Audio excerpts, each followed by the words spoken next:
Bonjour, bienvenue à la Cinémathèque française dans le cadre de cette rétrospective consacrée à Pascal Bonizer qui, je le rappelle, s'est ouverte la semaine dernière avec la production de Maigret et Le Mort amoureux. Le film est toujours en salle, donc allez-y, précipitez-vous si vous ne l'avez pas encore vu. Et tout de suite maintenant, je vais vous appeler à mes côtés le cinéaste Pascal Bonizer, les actrices Julia Faure et Agathe Bonizer pour vous présenter le film d'aujourd'hui. Notre micro. Juste ici. Tenez, Julia.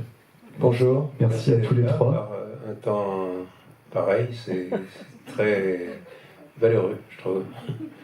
Et très honoré. Je ne devrais même pas parler, parce que théoriquement je ne devais pas être là, c'est juste Julia et Agathe qui devaient me présenter, mais enfin, voilà, ça me faisait plaisir d'être là à leur côté. Maintenant, je me tais. Julia, Agathe, laquelle veut nous parler du film et du tournage. Ah non, mais posez-nous des questions, parce que là, c'est vraiment beaucoup trop vague. Non, mais de toute façon, on va pas trop dévoiler. Alors, on va pas trop dévoiler, parler parce que du film qui avant. découvre le film qui va découvrir le film pour la première fois? Voilà. Le film a 10 ans, il est sorti en 2015-2016. Mais peut-être nous raconter votre expérience du tournage, le scénario, comment Pascal vous a approché pour les rôles. Alors, Pascal, j'étais à l'anniversaire d'Agathe, et Pascal m'a demandé si je savais chanter. Et inévitablement, j'ai dit oui, parce que je suis comédienne. Et qu'il faut jamais dire non quand on nous demande ce genre de choses. Et voilà, ça a démarré comme ça. Du coup, il a fait semblant de me croire. Et il m'a envoyé un scénario. Mais en fait, je pense que tu ne me croyais pas du tout, mais que tu m'as quand même envoyé le scénario. Voilà. J'ai aucun souvenir de ça. Juste, effectivement, j'ai envie de travailler avec toi. Et oui, t'as très bien chanté quand même. Moi, j'ai fait semblant d'écrire des chansons, puisque c'est les chansons, c'est moi qui les ai écrites. C'est pas absolument la chose dont je suis le plus fier dans le film. Moi, je les adore. Les chansons, non, mais elles sont merveilleuses, les chansons. Et c'est la musique, la musique a été composée par Bertrand Burgala, qui a fait aussi la musique de générique de début.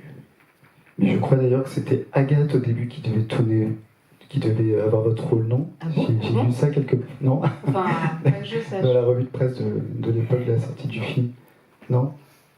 Bah, Non, peut-être. c'était Agathe le rôle principal. Dès le départ. Non, mais. Bah, pas dès le départ. C'est Saïd Ben Saïd, ton producteur, qui t'a suggéré de me prendre. Oui, parce que je suis pas spontanément népotiste, pas du tout. En fait, quand j'ai écrit le scénario, je pensais, comme d'habitude quand j'écris d'ailleurs des scénarios, je pense pas spécifiquement à des acteurs et actrices. Sauf pour un rôle en l'occurrence, qui est le rôle que joue Jean-Pierre Bacry, parce qu'on s'était vraiment très bien entendu sur Chercher Hortense et que je souhaitais retravailler avec lui, donc j'ai écrit ce rôle qui d'ailleurs lui a moins, je crois que ça lui a moins plu que celui de Chercher Hortense, mais il l'a fait quand même par amitié, et évidemment il est très très bien, et voilà, c'est un personnage un petit peu, disons, un peu, je sais pas comment dire, âpre. Je me suis aperçu au cours de cette rétrospective que très souvent, quand c'était pas les personnages qui étaient pénibles, odieux et désagréables, c'était dans mes films, c'était le milieu que je représentais qu'il était. Là, ici, c'est un peu les deux. Vous avez souligné Jean-Pierre Bacry. Vous le retrouvez, puisqu'il avait déjà joué votre père dans le film de Noémie Lovski. Peut-être nous dire un mot sur vos retrouvailles avec lui. Bah oui, enfin moi en fait la seule chose que j'avais envie de dire avant ce film, c'est que d'abord j'étais heureuse de le revoir parce que je l'ai pas vu depuis 10 ans, et aussi de le revoir pour Jean-Pierre Bacry, que j'adore et avec qui j'ai adoré tourner. J'ai fait 3 films avec lui, et bah, c'était le second meilleur père possible. En tout cas c'était le meilleur père de cinéma qui soit, et voilà, et bon, je suis contente qu'on le voit là sur l'écran aujourd'hui. Pascal, peut-être un mot sur l'aspect un peu fantastique du film. Vous avez coécrit le film avec Agnès de Sacy. Vous voulez nous en dire Oui, un petit mot? alors effectivement, il y a un aspect, oui, il y a un petit aspect fantastique. En fait, il y a des, oui, il y a des éléments légèrement fantastiques parce que l'un de mes cinéastes préférés est Jacques Tourneur et l'un de mes films préférés de lui, c'est Vaudou. Donc il y a un personnage qui évoque de très très loin Vaudou. Pour ceux qui l'ont vu, vous verrez de qui il s'agit. Et il y a effectivement il y a 2 ou 3 apparitions qui peuvent être considérées comme fantastiques. Mais sinon, avec Agnès, on a surtout travaillé sur le côté réaliste de la chose, c'est-à-dire de la peinture, de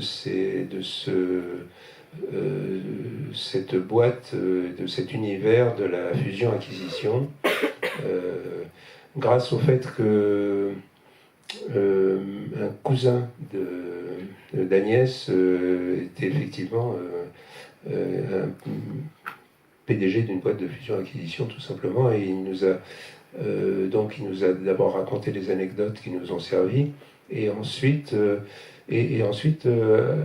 Agathe a fait un stage avec lui. Je me suis même infiltrée dans sa boîte. Lui seul était au courant que j'avais rien à voir avec la fusion-acquisition. Et donc je me suis fait passer pour son assistante 1 ou 2 journées, ce qui était assez cocasse parce que j'avais vraiment l'impression de... Enfin, j'étais vraiment dans l'univers le plus éloigné possible de moi. Et c'était même un langage inconnu, quoi. Voilà, c'était marrant. Et très utile. Peut-être Julia, quand même un mot, parce que vous jouez dans le dernier film de Pascal Bonizer, Maigret et le mort amoureux, vous le retrouvez 10 ans plus tard. Peut-être nous dire un peu comment se passe cette collaboration, comment c'est de le retrouver 10 ans après pour un tout autre rôle, un tout autre sujet. Ouais, c'est un tout autre rôle et en même temps, je trouve que il y a toujours cette chose commune à tous les personnages féminins des films de Pascal, c'est que c'est toujours des femmes très insaisissables et qui ont l'air d'effacer leurs traces au fur et à mesure qu'elles avancent. Enfin, moi, je trouve qu'elles sèment un petit peu de feu, un petit peu de froid au fur et à mesure qu'elles avancent. Donc ça change pas, je trouve. Enfin, moi, ça m'amuse toujours autant, en tout cas. Comment ça s'est passé notre collaboration, notre deuxième collaboration? C'était pas mal. Elle s'est passée très bien, mais comment dire T'es pas obligé de le dire. non, mais je veux dire un peu trop brièvement à mon goût. Voilà. Ah oui, ça, je suis d'accord. T'es d'accord? Ouais, complètement. Voilà. Parce que bon, c'est un, comme c'est une, finalement ce film Maigret est un peu une galerie de portraits. On va de personnage en personnage et tu n'as eu qu'une journée, si je me souviens bien. Oui, c'est ça. Mais heureusement qu'il y aura la suite. Si ça vous laisse entendre qu'il faut que vous retravailliez une 3e fois ensemble. Et espérons que ce ne sera pas dans 10 ans, c'est ça? Oui, il vaut mieux. Ok, le message est lancé. Un grand merci à tous les 3. Vous allez revoir le film avec nous et bonne projection. Bonne projection.